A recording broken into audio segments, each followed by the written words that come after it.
Hi guys, in this video, I am going to show you how to download Call of Duty Modern Warfare 2 on PC using Steam. If you want to install it safely and officially, just follow these steps. So let's get started. First of all, open your browser like Google Chrome or Microsoft Edge. Now go to the official Steam website by typing store.steampowered.com in the address bar and pressing enter. Link in description. If you don't have Steam installed, click on Install Steam, download the installer, and install it on your PC.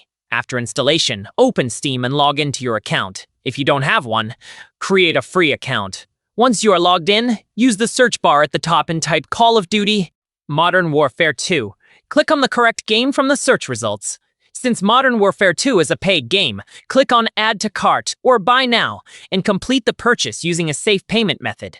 After the purchase is complete, go to your library, select the game, and click on Install. Choose your installation location and wait for the download to finish. The game file is large, so it may take some time depending on your internet speed. Like this.